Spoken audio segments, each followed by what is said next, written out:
Hello again. Today we're on Chapter 7, and it's titled Alcohol, Other Drugs, and Driving. There's 4 sections. On page 128, Section 1, Effects of Alcohol on Driving Safely. Alcohol is the most commonly used drug in our society. It is by far the most frequently used drug that leads to drivers being fatally injured. Some facts: it is categorized as a drug because of the effects it has on the central nervous system. There are some different types of alcohol. Ethyl alcohol, which is a grain alcohol; isopropyl, also known as rubbing alcohol; methanol or wood alcohol. One of the most serious problems of drinking alcohol is people who drink and drive. Even a small amount of alcohol in your bloodstream can affect your coordination and ability to think clearly. Excuse me. The best way to avoid changes in your behavior and thinking is to abstain from drinking altogether. And if you never started, don't start. And if you have started, stop, quit, right? Alcohol is classified as a depressant, so as a result, it slows down the activity of the brain. Alcohol has the greatest effect on parts of the brain that control judgment and reasoning, and those are the 2 most critical mental skills that are needed by drivers. A person in this condition can develop a false feeling of well-being or euphoria. You just feel good. You don't know what's going on. No worries. Also, alcohol weakens a person's inhibitions, and that's the forces of personality that restrain or hold back impulsive behavior. So if you've been drinking and normally you wouldn't be a reckless driver, while drinking it might cause you to be very irresponsible and do things that you normally wouldn't.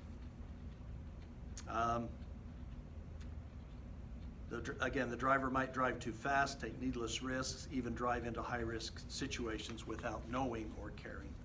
Down at the bottom of 129, there's a good little chart there. So you can see 1 serving of each of those: mug of beer, glass of wine, and a shot of whiskey or some other type of real hard liquor, they're called. So 0.02 to 0.03% is the BAC, and then you can read the effects.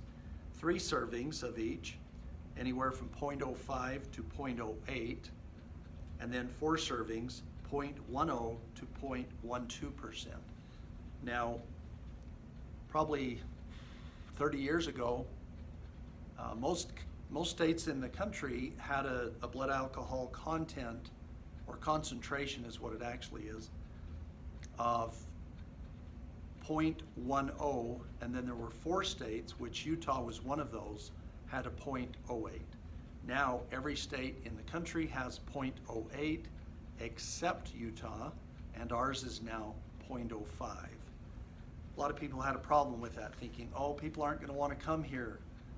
Well, it doesn't matter, we just don't want you drinking and driving. That's the issue. So, okay. There's some effects on vision if you're drinking. Visual acuity: a driver who's been drinking is more likely to fixate his or her eyes in a stare, thus hindering the scanning and searching processes. Your reflex action: so I have drunk goggles. If there's time at the end, we can hopefully be able to use those. I don't know, we'll have to see. So your vision is impaired with those goggles. However, your reaction time is still good if you haven't been drinking.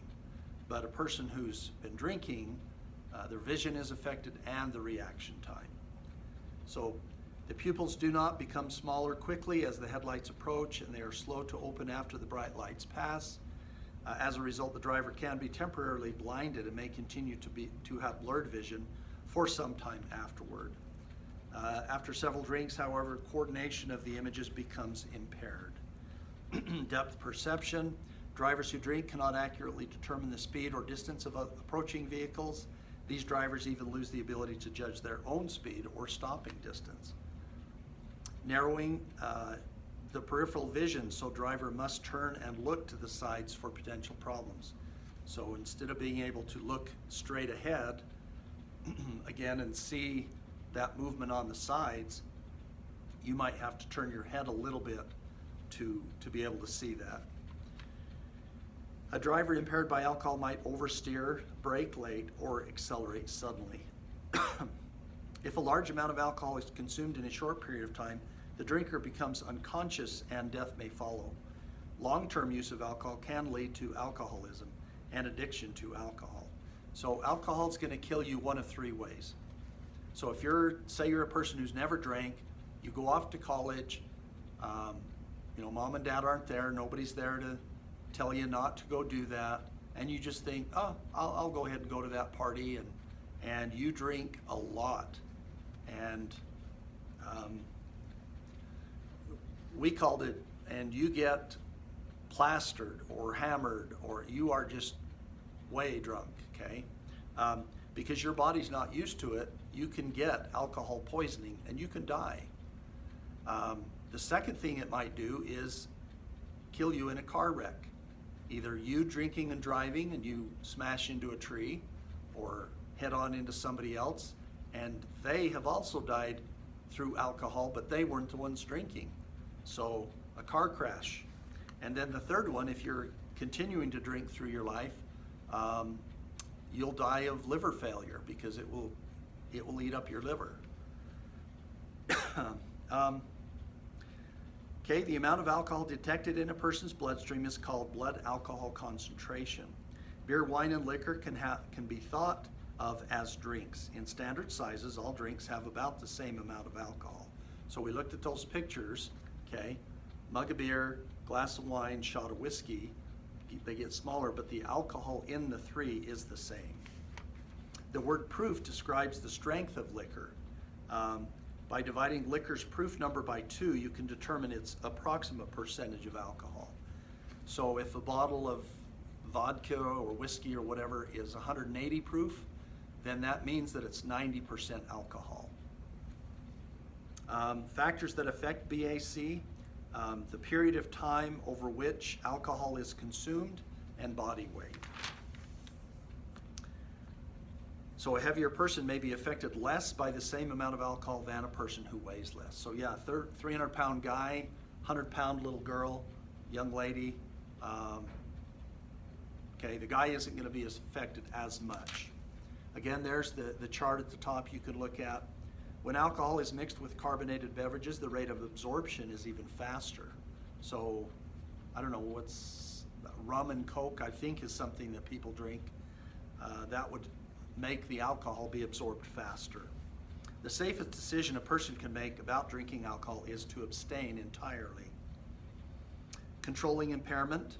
The body rids itself of alcohol at a rate of about 3/4 of a standard drink per hour. So that's the only thing that will help you get rid of it, is time. You just have to wait. Okay, factor of fiction. Drinking black coffee, taking a cold shower, or exercising can make a drunk person sober. No. Again, the only thing is time. So if you're watching a movie, TV show, whatever, how many times have they said, oh, have them drink coffee or throw them in the shower or whatever, okay? All you have is a wide awake, cold, wet, out of breath, drunk, if you do all of those things. One drink won't hurt. It could lead to another one, and it could hurt. Beer will not make me drunk. Yes, you might have to drink a little bit more compared to something else, but you can still get plenty drunk on beer. Driving is easier after. Absolutely not. It diminishes your ability. And young people cannot become problem drinkers. The earlier you start, the more likely you are to become a problem drinker. One way to reduce the risk of drinking and driving is to appoint a person to be a designated driver. The designated driver decides not to drink in order to stay sober, so that he can drive without impairments. Okay, I want to take a quick minute. I want to just share with you my experience. So might sound kind of funny, but so when I was probably 12 or 13, we lived a block and a half west of Clough's, and I remember walking up the sidewalk, and on the side of the sidewalk was a beer, and it hadn't been opened. Okay, this is the middle of the summer, so it's warm. Well, I opened it and it foamed out, but then I took a sip and I'm like, ooh, that's nasty. and I threw it down. And then when I got to college, there were we lived in the top floor, and there were some girls that lived in the basement apartment, and I happened to be visiting one day, and there was a bottle of wine with about that much left in it. I said, what does wine taste like? And they said, I don't know, have a taste. So I took one sip, and I'm like, I think I like grape juice better. And so that's the extent of my experience with alcohol. So I can proudly say to you, and I hope you can do the same throughout your life, is that I have never been drunk. And I feel like I'm healthier and better off for it. So, okay, let's go on to number 2. Types of drugs. So we have over-the-counter medications. That means you can buy it if it's cold medicine or allergy pills. Sometimes you have to show a driver's license. But a prescription medicine, you have to have a doctor prescribe that for you. So that's the difference between those two. Some drugs are depressants, so they slow down the central nervous system. Again, I'll let you read a lot of this. The next one is stimulants, so they might speed up the central nervous system. Hallucinogens can make you see things that aren't actually there or think things that didn't actually happen. And then if you combine drugs, whether it's alcohol and a drug or something else, there's a synergistic effect, or synergism. I remember there was a young lady who had been taking some diet pills, and she had like 2 Monster energy drinks, and she was coming up Main Street towards Flowell Road and had a heart attack. And so again, she's heading south, so she went over to the side, she knocked out the sign that said to Flowell, and across the road, hit the stop sign, knocked it out, and ended up into the fence, and she was dead of a heart attack. So mixing drugs can be a serious issue. Number 3, traffic laws. So a person must be 21 years of age to purchase or consume alcohol. Illegal per se law establishes a BAC level of 0.08 or greater. Illegal per se laws are state laws that make it a criminal offense to operate a motor vehicle at or above a specified amount and with any amount. So if you're over 21, 0.05 for Utah. If you're under 21, 0, right? So if you guys happen to have your license and you're drinking and driving, you're breaking all kinds of laws. You're too young to drink, you're drinking and driving, you have over 0% measurable amount, so yeah, you're in bad shape there. The risk of collision is substantially higher when teenagers drive after drinking. Traffic laws and alcohol. So there's an implied consent law. The fact that you are taking this class, wanting to get your license, you are agreeing that if you are pulled over for cause, that you will submit to a test to see if you're drunk and drinking or whatever, okay? Or under the influence is the best word, okay? All right, levels of impairment. So we have the BAC we've talked about. DWI is driving while intoxicated. DUI, driving under the influence. And OWI, operating while impaired or intoxicated. And it's not just alcohol. It could be alcohol or other drugs or both. So there's some different tests for impairment. There's a chemical test. They analyze the blood, urine, or breath. Breath test machines, most commonly used as an intoxilizer. You just breathe into it. Field sobriety, they may have you walk a line. There's a series of roadside tests. Coordination, eye checks. Okay, so the one eye check test is the horizontal gaze or nystagmus test. So what they do is they take a pen, and you're supposed to look at it and then not move your head while they turn it side to side, and then you follow it with your eyes. And then if they get over here and your eyes start twitching, then you're probably on something. A person's BAC level increases, the jerking begins. As it increases, the jerking of the eyes will happen sooner on that test. A simple divided attention test might require the driver to walk heel to toe, at the same time giving an oral count of the number of steps taken. They're not going to ask you to repeat the alphabet backwards. I don't think most people could do that sober. Penalties, suspension or revocation of a license, payment of a fine, serving a prison term, or some community service, or a combination of all of them. Okay? If you're stopped by an officer in any situation, but certainly in these, be patient, be courteous, don't have an attitude with them. Just wait till they ask you for something. If they say, okay, could I see your license? Then you get it out. Don't be reaching for stuff. They get very nervous about that. Their life is in danger in those traffic stops. So, okay, the last one, coping with peer pressure. So I won't spend too much time. I think you guys understand what that is. Peer pressure is an external force that results from peers trying to influence you to do certain things or act a certain way. Peer influence is an internal force created out of a desire to be accepted.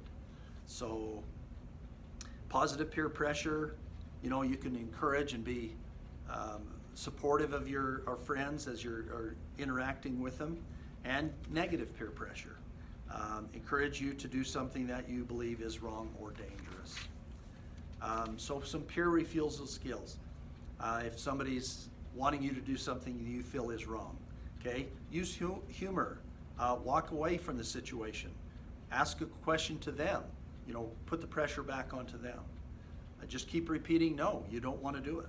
Avoid the situation altogether. So when I went down to Cedar to play football, after practice one day, I remember somebody asking me, hey, we're having a party if you want to come over. And knowing this person, I thought, oh, they're probably going to be drinking. I never went. It was just an easy choice for me. Ignore the pressure again. If you have people who want you to drink, find different friends. That's my opinion. Prepare reasons why you're not going to do that. Provide alternatives. Use teamwork. And again, be firm. Don't let them talk you into it if it's something you don't want to do. So always make responsible decisions. There are some student programs.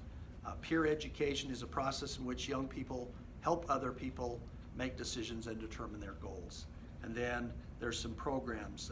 MAD is Mothers Against Drunk Driving.